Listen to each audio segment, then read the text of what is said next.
Winnie Nwagi concert 2022 embeera bwetyo omunayuganda atulaba weefaananye enkuba yatonye abantu bazze mu bungi ebibiri tebitera kukwatagana mu nsonga z'okutegeka ebivvulu bapromota munjulira abayimbi munjulira n'abawagizi ba music nammwe munjulira oluusi weetonya bitera okugootaana abantu batera okutya ababanja batandika okweraliikirira eyataddemu oluusi afuna endwadde z'abadde talina kwega biba bingi nnyo naye nga ku show ya Winnie Nwagi yo efuuse ya byafaayo etya ebyafaayo bimu kweyoleka mu feesi yo ku bifaananyi byolaba essaawa eno cricket oval venue ebadde yogeza abayimbi ebbanga eddene nga buli omu akitwala nti agiyimbiddemu y'ow'amaanyi akyasukkulumye naye nga omunaye omuwendo gw'abantu kati yebeera enjawulo Winnie Nwagi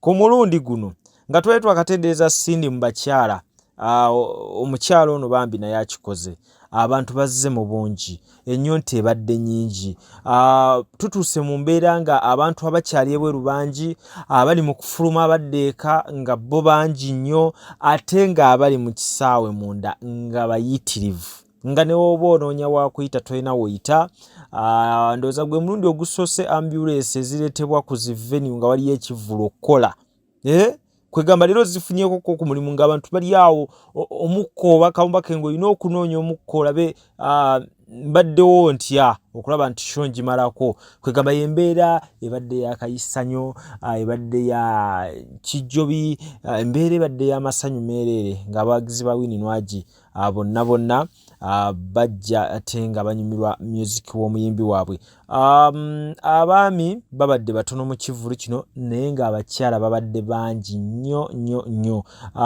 emyaka 25 okukka wansi 18 awo babadde be bakyasinze then wetudda kuba myaka 35 nabo babaddewo nga bagoberera then netuteekako ne wali bamyaka 4 nabo mbalabyeko awo lwakuba nti wetugenda mu kyemyaka n'otandika obbabuza emyaka gyabwe awo muyinza okubeera nga ate mukuubagana naye nga nze gye mbadde nkubira tooki zange mbalabye nga nabo babadde mpolampola naye nga si kye tuliko tudde ekikulu kibadde nti Winnie Nwagi akikoze Winnie Nwagi ajuzza nnyo era ndowooza kati yalina rekodi ya cricket oval Winnie Nwagi era nga mu mbeera eyo ndowooza ne Spice Diana watu wagenda okuba nga akikola kuba naye muyimbi mulungi yeteekateeka ekimala era nga naye agenda kujja ng'ennaku z'omwezi 13 January ate abeere nga naye akola ekintu kyekimu Winnie Nwagi kyakoze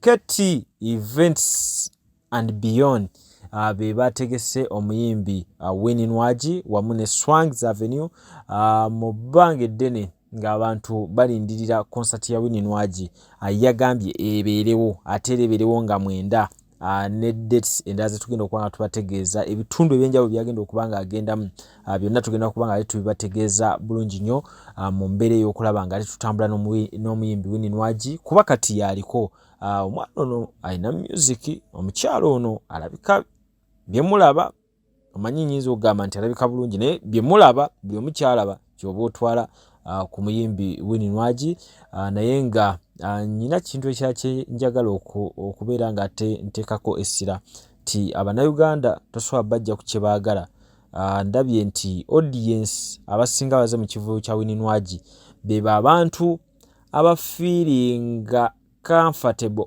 okwambala nga Winnie Nwagi kwegamba okubeera nga balimu that element y'obutabanyigiriza baagala nnyo okukola ekyo kye bawulira kye baagala abaagala nnyo eddembe lyabwe so I think message ya Winnie Nwagi gyatera okujjayo eriyo population y'abantu bangi nnyo abagigula era abagyagala so mu mbeera eno Winnie Nwagi kongs webali kubeera ng'okikuba kyongere mu maaso so sindika naye ng'era mu mbeera endala bayimbi bannaffe abayimbi b'eggwanga tekitegeeza nti buli mwaka olina okulonkinga tekitegeeza nti buli lw'olina hit olina okulonkinga tekitegeeza nti buli lw'ofunamu akasente olina okulonkinga osobola okubeerawo n'oyimba hit zo eziwerako n'oyimba music wo n'abeerawo nojja n'okubasho nga bannayuganda bakwinamu ennyonta nga Winnie Nwagi wabikoze. Nze lujja eno ye Cavuton Music, amawulire gabeera we tubeera mu kyalo ne mu kibuga,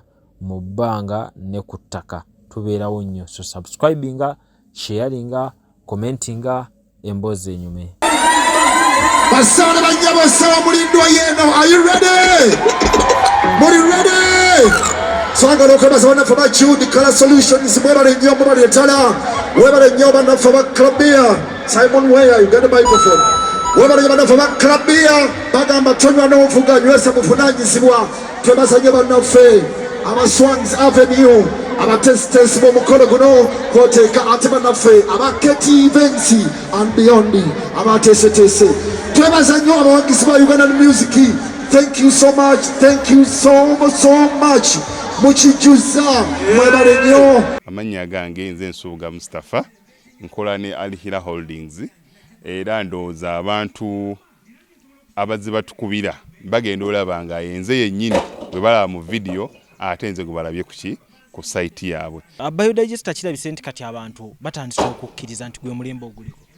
Kituufu. Kuba okusookera ddala omunnayuganda yali amanyi nti yaabo bokka abayina enzije enfunda kwa tuze twogerako nga ddalabira ddala ennyumba eri wano naye nga tetulina kabuyonjo we tugiteeka. Ku mulundi guno apartments zino zirabika nga zirina space nene nnyo naye era nabo basazeewo okukozesa nkola eno. Basazeewo okukozesa nkola eno lwa nsonga olw'ebirungi n'emisomo gye tuzze tukola ki tusomesa abantu. Tutundire ekinnya mulundi guno engeri gye mukikozeemu. Leero ndaba mwawudde mu bibiri. Saate bulijjo twali tulaba nga ye batadde tanka eno wabbali bwe muteeka amayinja. Okay, biodigester neri entono kuba kati ndaba mwasemba otulambulako nga tukola entono y'abantu 40. Eno y'abantu 100 gye tuzze okukola olwaleero. So ekigikozesa nti nno oluusi twawudde lwa nsonga bantu 100 kitegeeza amazzi mangi. Oluusi kyovola abantu omuntu oli ankubira ne mugamba ogenda giteeka kuki ku nyumba ya kiyamaka, apartments, muzikiti, ekereziya. So oli wambulira ki kwagenda giteeka nsoolo determininga ne ngamba ontekeyo y'abantu 10, ontekeyo y'abantu 5, oba tekeyo y'abantu 4. Soko tulambuliye ku migaso nannyini nyumba zino gyagenda ofuna mu biodigest eno gye mumukoledde. Kakati nannyini nyumba eno yeesiimye nnyo lwa nsonga nti eno biodigester era emigaso gyayo egigirimu gyagenda ofuna. Ekisooka tagenda keera lunaku agambe nti bannange septic yajjudde nti nno ajja aleeta ekimotoka ate kimuggyako ssente ng'olwedde yagizimba. So biodigester tegenda keera ku makya nti ejjudde. So nawe nkityo ogwo mugaso gwe gusinga kubanga eri gundi yaffe twagikolanga naye ate era still ng'ejja n'ekulya lwa nsonga nti ebeera etuuka n'ejjula. So etuuka ng'esigala ekulya wadde nga ate wagiteekamu ssenteyo nnyingi. Ekyokulala nti beauty ye egenda vaayo eya compound. Nti nno pavers zigenda kuva eri engulu yonna gye mulengera paka eno. Amazzi era gagenda draininga gano ag'enkuba nga gagenda mu kaala akali ebbali awo. Nti nno beauty y'olujja egenda vaayo bulungi nnyo. Newe manjagala simbawo muddo kisoboka. N'oba oyagala simbawo muddo ogwo kubanga kati singa owa kamera waffe akulaga nti nno system ogira nti eri wansi fuuti 2. Kweno level kwe tuyimiridde. Wansi fuuti nga 2. So omuddo kakube guyina emirandira gitya guba gujja mmera. Yes. Bannange tetukolera bagagga bokka.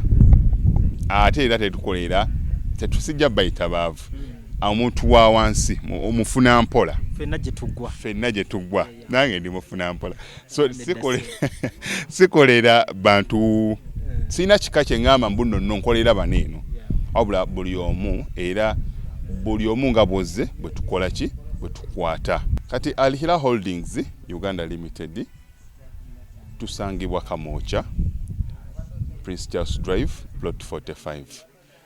Kamoocha we wali offices zaffe.